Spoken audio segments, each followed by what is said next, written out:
والفجر وليال عشر والشفع والوتر والليل إذا يعصر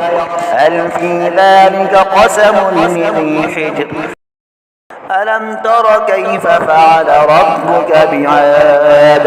إرم ذات العماد التي لم يخلق مثلها في البلاد وثمود الذين جابوا الصخر بالواد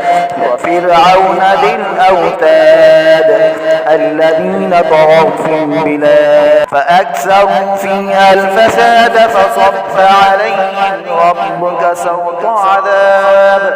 إن ربك لبالمرصاد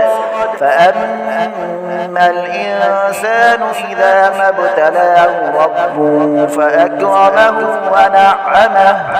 فيقول ربي أكرمن وأما إذا ما ابتلاه فقدر عليه رزقه فيقول ربي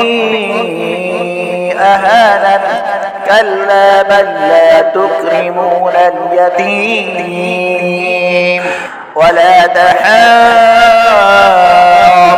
على طعام المسكين وتأكلون التراث أكلا لما وتحبون المال حبا جما كلا إذا دكت الأرض دكا دكا وجاء ربك والملك صفا صفا وجيء يومئذ بجهنم يومئذ يتذكر الإنسان وأنى له الذكرى يقول يا ليتني قدمت لحياتي فيومئذ لا يعذب عذابه أحد ولا يوثق وثاقه أحد يا أيتها النفس المطمئنة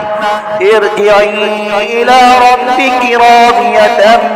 مرضية فادخلي في عبادي وادخلي